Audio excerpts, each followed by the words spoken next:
Hello again, and welcome to more from the world's biggest series of transport events. As ahead of Intertraffic in Amsterdam next month, we discuss tackling tomorrow's challenges, how new technologies pave the way for a greener, smarter, and safer mobility.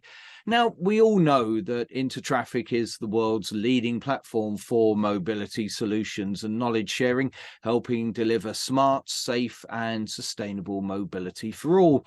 Now, Yunex Traffic are a major part of the event, so later I'll have details of the Yunex Traffic stand in Hall 1, a drinks reception at Intertraffic Amsterdam, and an important panel session.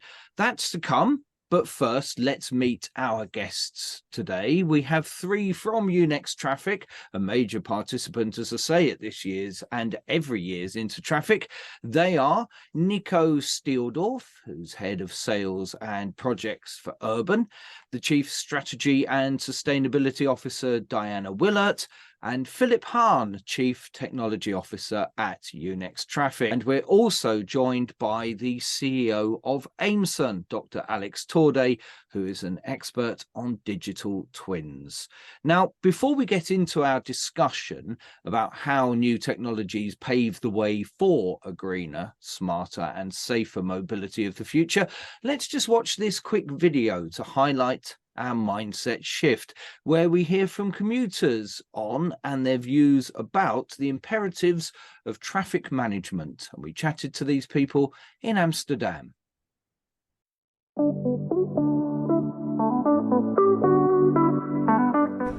Meestal met de fiets. En lopend trouwens. Ja. Just get the tram from where I live. Tram 2, very practical. Ik loop en ik fiets. Heel graag. The sidewalks are fairly narrow, making it difficult for people to walk safely. Ik heb het geduld niet om op de tram te wachten en die drukte. There are not that many crosswalks, but even when there are, like most people, like bikes or cars, they don't really stop. The trains and the buses always like to be earlier or later. Make sure the times were always accurate.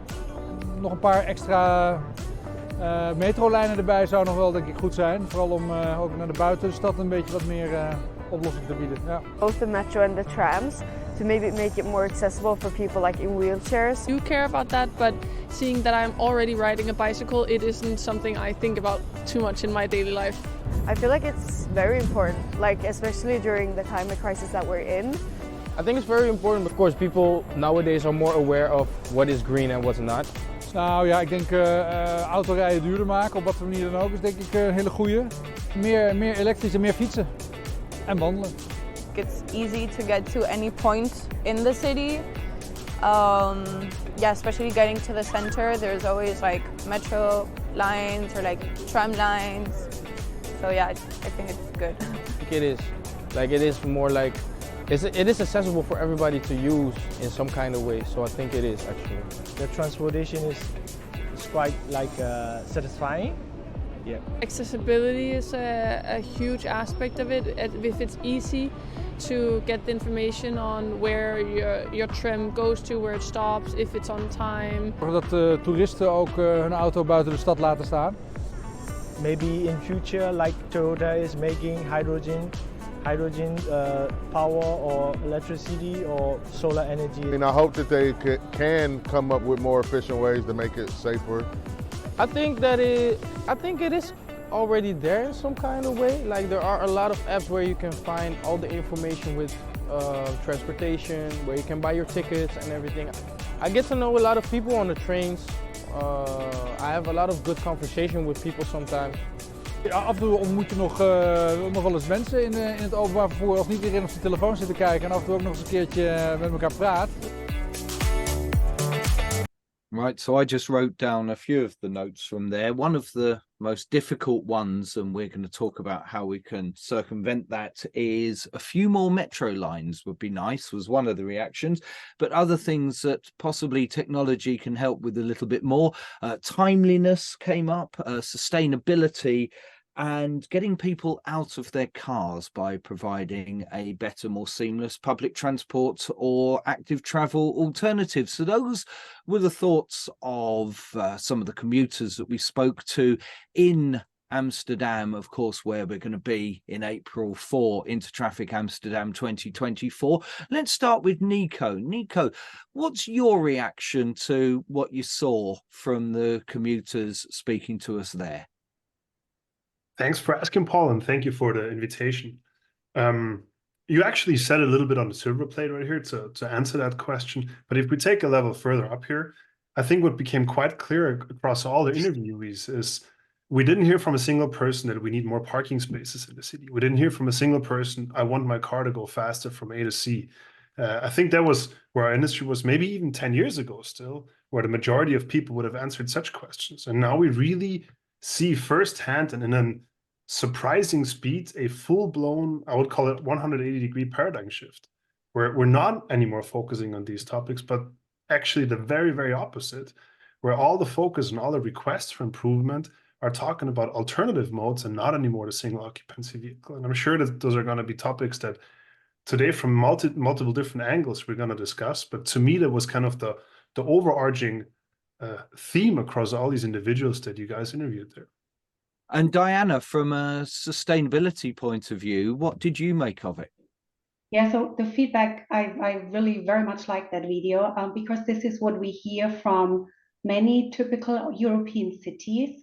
It's really about being functional of the public transport, so that we really have not only the bus running, but also that the bus is in time. And imagine a world where the bus is faster than the car. That would be super lovely, and people would be super willing to switch then. But then also when you talk about public transport, we all of a sudden talk about intermodality, so different modes of transport. People can go a certain distance with the bus, but before or after they might pick a different mode of transport. And here people need information really across all these transport modes. And what we heard as well was the topic of safety. People were talking about the pathways, but it's also for the bicycles, super important. So really we hear many people are being willing to switch to bicycles or even do it, but some of them do not feel safe in a city. And this is something we need to tackle and take serious. And not everybody, let me say, is in a lovely city like Amsterdam. There are cities which are not that accessible for bicycles, where you need to go by car or you need to transport something. And here we see more and more people switching to EVs, so electric vehicles. And here, for sure, the infrastructure is needed. We talk about that a lot. But it's also about the availability of the uptime of the infrastructure. So it's not enough that you have a charging station, it also should work.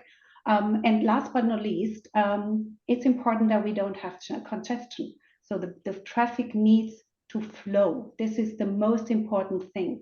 Imagine a truck really standing on a traffic light.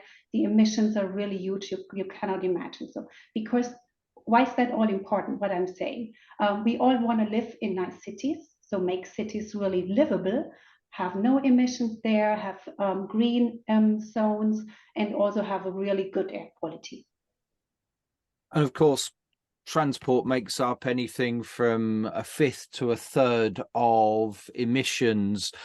So where does technology come into this, do you think, Diana? Basically in all of them. So really, and maybe I can hand that over to Philip or Nico, that you talk a bit about from a really technological perspective. But from my perspective, in all of these areas, there is technology in place to tackle it. Okay, so let's bring in Philip, who is Chief Technology Officer at Yunex Traffic. Philip, what are we doing technology-wise? In the video, you heard the gentleman say a few more metro lines will be handy. Now, those are major, expensive, long-term infrastructure projects. Technology can deliver things quicker, cheaper, and more efficiently, can't they? They can, sure. However, I'm not sure if like the recent emerging technologies help us to, factor down the cost of building a new metro line. But before I go into technology, let me slightly derail a little bit what stands out for me when I watch those videos. And that is really that our consumers of mobility.